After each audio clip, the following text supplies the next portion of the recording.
Shri Radhe Radhe. This is a true narration of a wonderful but lesser known saint. Many of us worship God every day. We light lamps, offer flowers, visit temples, and recite prayers. Yet, from time to time, it is worth asking ourselves, do we love God for His own sake? Or do we mainly love the things we hope He will give us? This story gently invites us to reflect on that question. About 80 years ago in Surat, Gujarat in India, there lived a wealthy businessman named Bhulabhai Parekh. By the standards of those times, he was an extraordinarily rich man. Inside his grand mansion stood a magnificent marble temple. Within that temple resided a beautiful deity of Bal Gopal or Krishna. Every day, elaborate seva was performed there. Fresh clothes were offered, decorations were arranged with care, lamps were lit, and bhog was lovingly prepared. Anyone seeing the temple would naturally assume that this was a household centered around devotion. And perhaps in many ways it was. Yet life has a way of revealing what lies hidden in the human heart. Every day, Seth Bhulabhai stood before Gopalji and prayed.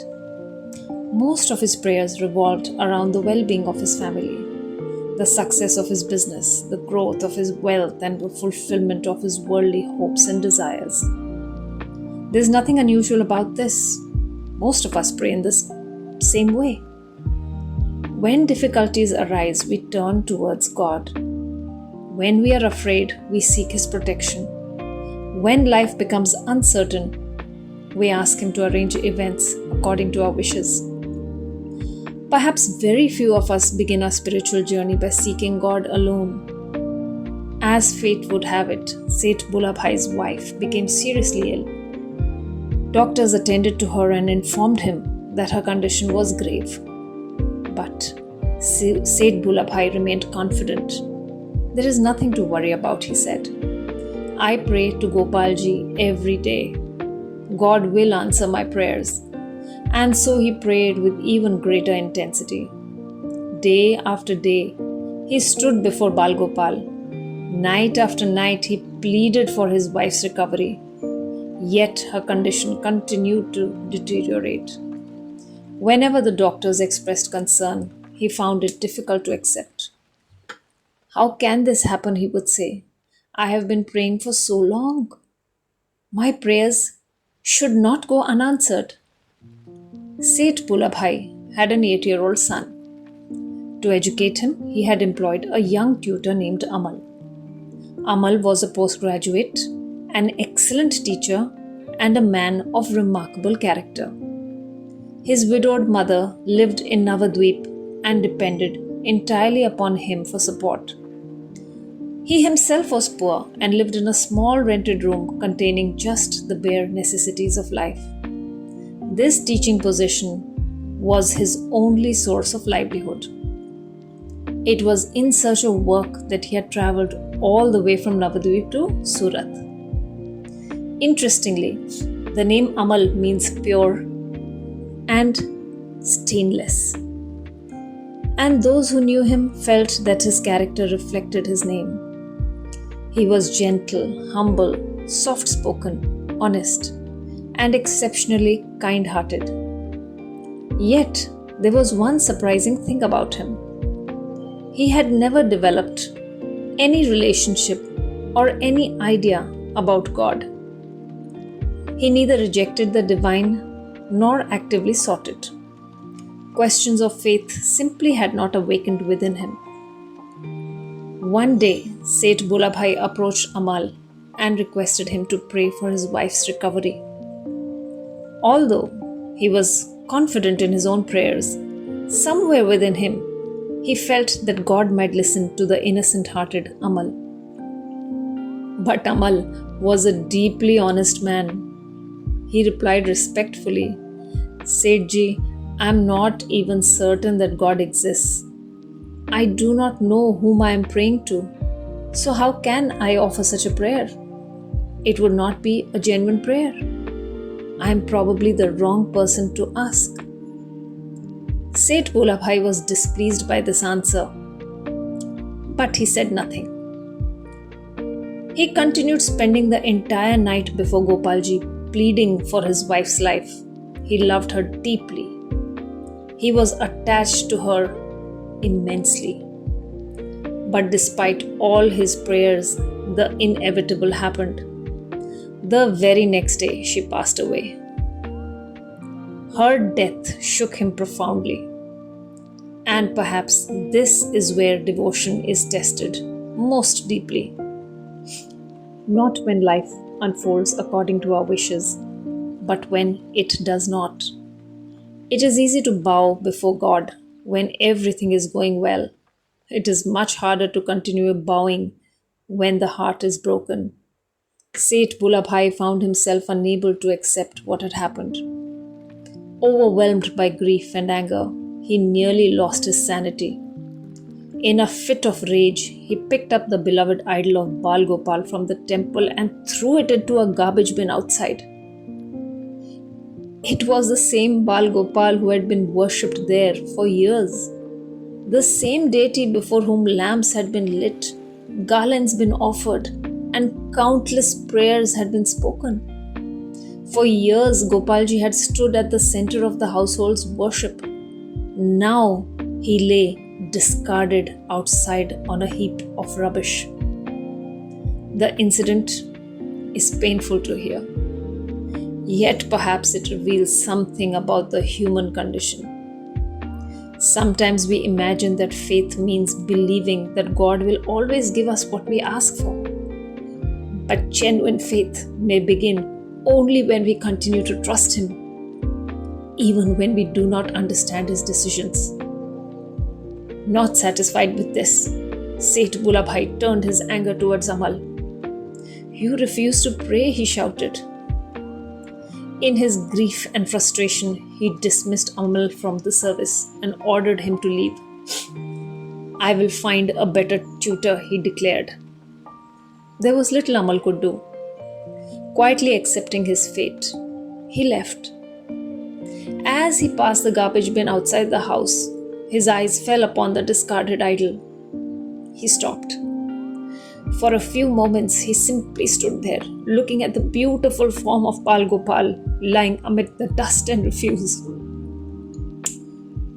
He did not suddenly become a devotee. He heard no divine voice. No miracle took place. Yet something within him felt deeply unsettled. After all, he had personally witnessed how lovingly Gopalji had been worshipped. He had seen the decorations, the offerings, and the care with which the deity had been treated every day. Seeing that same deity lying abandoned in a garbage bin troubled him deeply.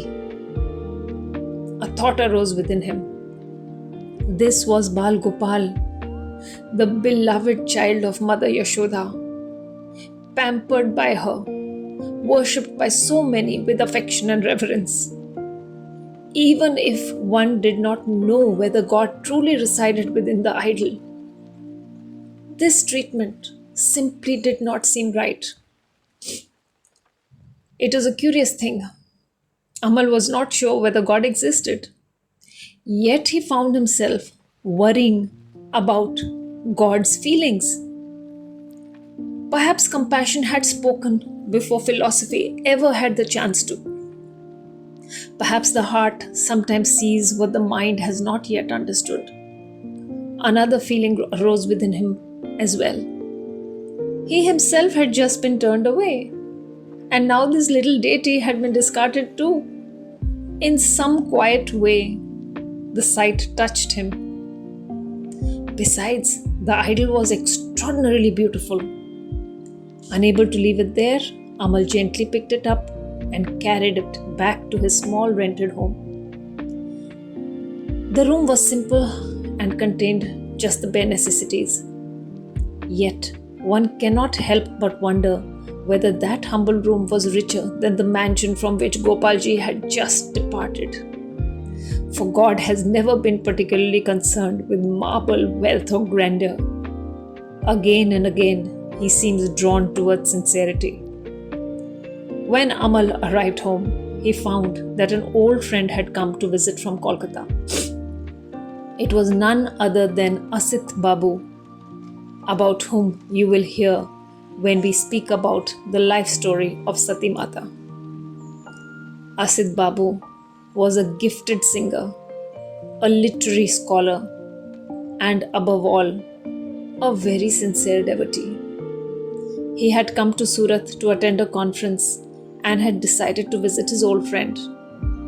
When he entered the room, he found Amal carefully washing the idol with soap and water.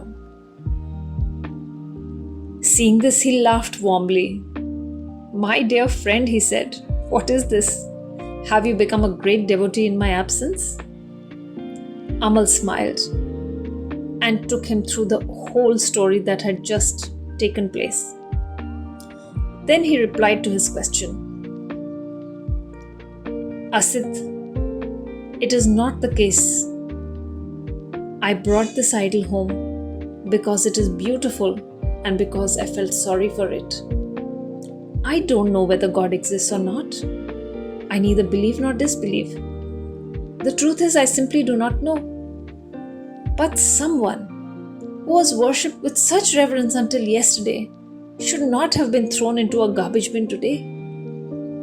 I saw how lovingly he was decorated. I saw how much respect he received every day. And if there truly is a living presence within this form, then how lonely and hurt it must feel. That is all I felt." Asit Babu listened quietly. Amal himself did not think of this as devotion. He thought of it simply as compassion. Yet many saints have said that compassion is often where devotion begins. A heart that can feel another's suffering is already moving towards God, whether it realizes it or not. That evening, Bal Gopal stood quietly in Amal's tiny rented room. Nothing extraordinary had happened. No miracle had taken place. Amal remained the same humble school teacher he had been that morning. Yet, he was uncertain about faith. Still uncertain about God. Still uncertain about what the future held. Yet something had changed. A deity that had been discarded had found shelter, and a heart that had never consciously searched for Krishna had unknowingly opened a small door. Often divine grace does not arrive with thunder or revelation.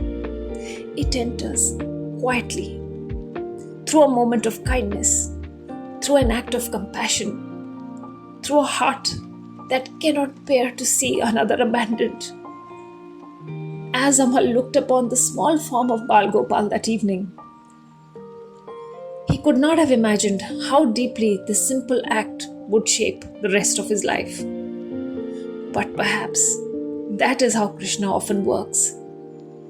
Long before we begin walking towards him, he has already begun walking towards us.